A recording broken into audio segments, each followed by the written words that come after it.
Great. You guys are second in the nation in rushing with, I think, approximately about 301 yards per game, which has been the norm during your tenure at West Point. From the time you started 8 years ago to now, has the offense evolved to where you're doing less traditional triple option formations and plays and moving more towards a RPO style running the offense? I wouldn't say that. I think that well, I don't know if it says you're signed out. Oh, we're good. Okay. All right. I wouldn't necessarily say that, Charles. I think there might be some more conventional schemes that we've used. We've run inside zone, we've run outside zone, we've run power, and things that are maybe most people think of as more conventional. We're probably more multiple formation wise than we were in the past. This year in particular, we probably have gotten back to running more triple option plays than we have certainly last year. And that's been a big, help for us as far as being able to get the ball pitched and kind of spread the ball around a little bit. Great. And speaking of tenure, you've had some really quality offensive line groups during those 8 years, if you will. Can you talk about this current group of offensive linemen and their performance this season? I think they're getting better and better as the year's gone on. Really proud of the way they've continued to work, particularly the guys that are seniors. As you get later in your career, it just becomes a grind a little bit. And those guys, they've continued to get better. I think we're playing better and better up front as the season's gone on. They've had some guys that have bounced in and out of the lineup that have been hurt and then come back. But the depth is not where we want it to be yet, but it's better than it has been. But I think that we're continuing to get better, just executing the average in our offense. Certainly there's times we want to run the fullback better. I think overall those guys have done a solid job. And it's particularly the last 3 to 4 weeks in the way they continue to get better. Thank you very much. Yes, sir. Hey, Coach. Ken Kraetzer, SAL Radio. Good to talk with you tonight.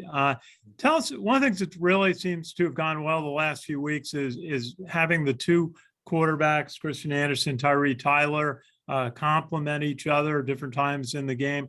And you've had Jabari Laws in earlier in the season. How has it been just managing playing multiple quarterbacks so well? Those guys have bought into being, very selfless and have not had any issues with rotating. They support each other 100%, which is awesome. Coach Worley's done an awesome job, getting those guys, bought in. Also to get them just fundamental to where they can execute different facets of our offense. And Tyre's really improved this year just with his execution of base option plays, running midline, running triple, and also in the throwing game. So we feel like they're both functional in all facets of the offense, but they also have some strengths that they might do a little bit better than the other one. And so we try to play to those as much as we can. And then also times where we might try to go away from what the tendencies might be, with one of those two. So excited about those guys, and what they've done. And I know they're ready to play this week. And just looking a little bit at the Navy defense, Coach Niumatalolo has talked about their team being very young this year, but they got a big linebacker in the middle of their defense, Diego Fargo, who's got 85 tackles. I think it's 11 tackles for loss. What do you see in the Navy defense when you look at the tapes? Well, first of all, when you talk about Diego Fargo, outstanding player, you can just see the football IQ and the things that he does for them as far as helping guys get lined up, pointing out tendencies, just helping the guys around him.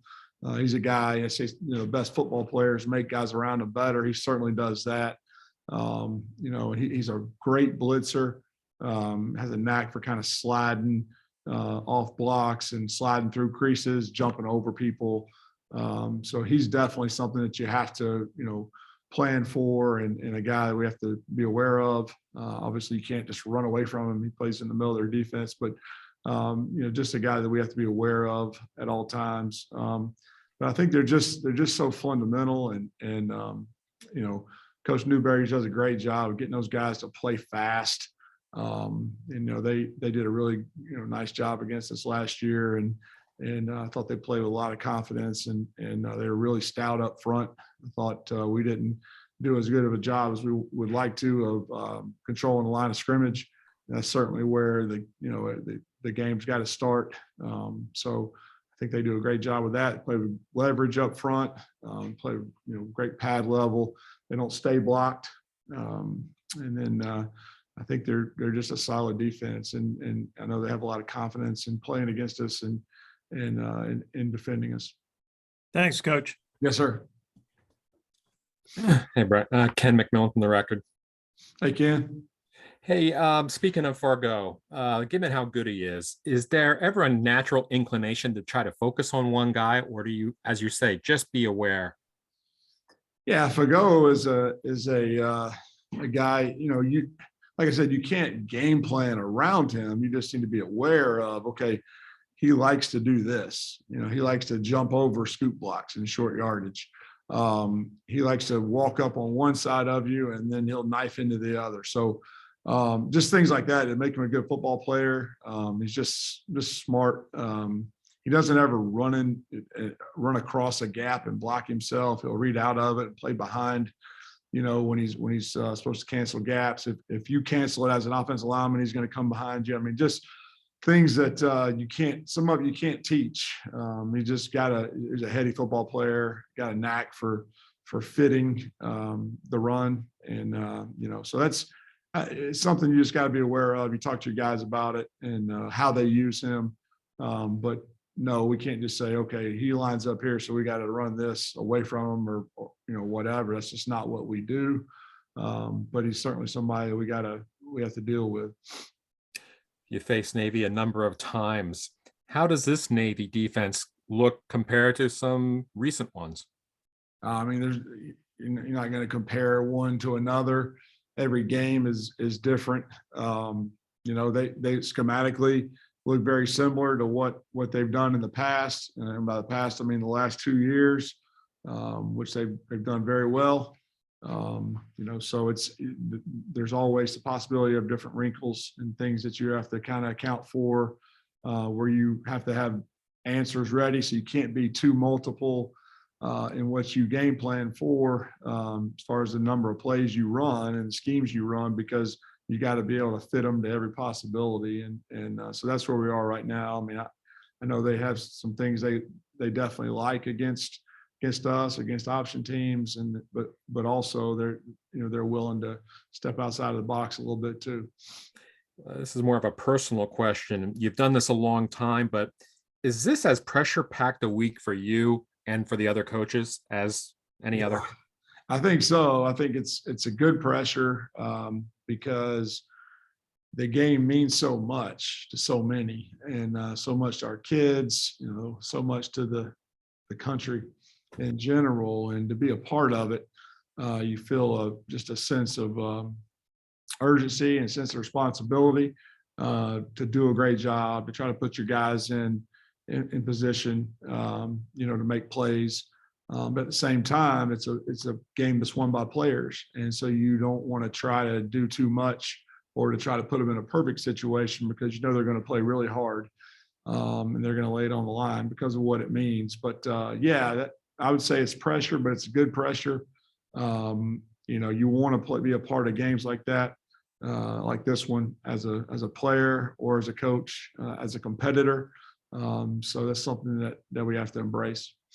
And then just a general question. You've had bye weeks before, and traditionally Army always gets that bye week before Navy. Right. Does 2 weeks of prep actually help?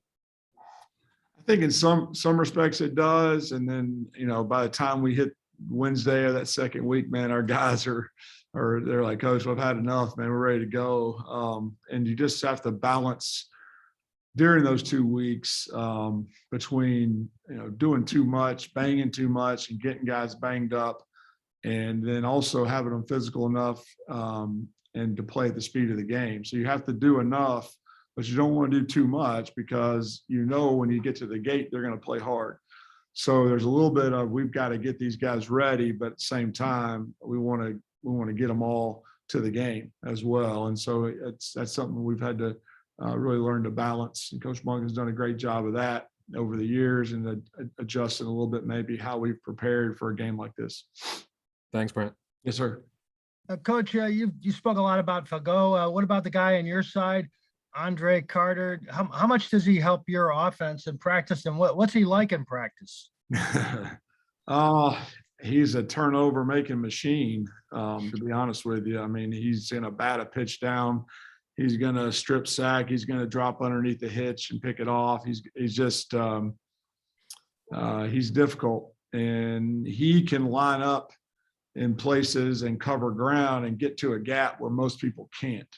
One thing that he does with our guys, to me, is they can disguise some things because he's so sudden and so long that he can cover that ground and cancel the gap that he needs to, but he can line up really wide sometimes. And so you don't really ever know exactly what you're going to get, what kind of reaction you're going to get out of him. And it makes it difficult for conventional teams as well. Just that edge rush, mesh charge, the teams that are in gun and things that he does with that, just outstanding. And he used to do that to us when he was on the scout team all the time. And I mean, he was a pain in the butt when he was on scout team, and he knocked many a ball down, and he's just got a knack for it. The guy's a tremendous football player, effort machine. Thanks, Coach. Yes, sir. Any others for Coach? Yeah, this is Bill Wagner with the Baltimore Sun newspaper. I cover Navy football. Good to see you, Brent. Hey, Bill. Hey, so you were talking about Newberry. Newberry likes to do unconventional stuff like his mentor, Mr. Bateman. Last year, he came out, dropped a linebacker, and played an extra defensive end, I believe. Mm-hmm. You got to be ready for Newberry to do crazy stuff, do you think, Brent? Yeah, I wouldn't say it's crazy. I mean, there was nothing crazy that he did. It was just things that he felt like fit his personnel and matched up well against ours. It wasn't anything crazy. It wasn't anything we hadn't seen before. It was more the way they played it. They beat blocks and held the line of scrimmage a lot of times, and that's what it's going to come down to. There's probably not a way that he could line up that we haven't seen at some point. I mean, Jay's thought process, he solves his problems with aggression. I see the same thing out of Brian, and they do a great job. I mean, they don't mind pressuring you, they'll do what they need to do to stop what they think you're going to major in. And that's what he does a great job putting his guys in position to make plays. And the thing that really stood out to me about the way they played us last year is they played fast. They're a lot more simple than what you might think as far as what they did, but they did it really well. Well, then he's concerned about the youth. He's got a lot of young kids that didn't even play against Air Force earlier this season. So this is going to be the first service academy games for linebackers like Tyler Fletcher and Colin Ramos inside and Rayon Lane in the safety position. He's got a backup DN, Justin Reed, who's a solid freshman. What do you think you can take advantage of that without giving away state secrets? I mean, he's worried about eye discipline, and if Army could take advantage of these guys who are seeing this for the first time, a little bug-eyed. No, I don't think there's any doubt he's going to have them ready to go. I expect them to play like veterans, and I don't think that's there's nothing to that. For us, we're concerned with making sure that we're assignment sound and that we're ready to do the things that we need to do from our standpoint of execution. But I don't have any doubt they're going to be in the right place. Thanks, Coach. Good to see you, man. Sir, good to see you.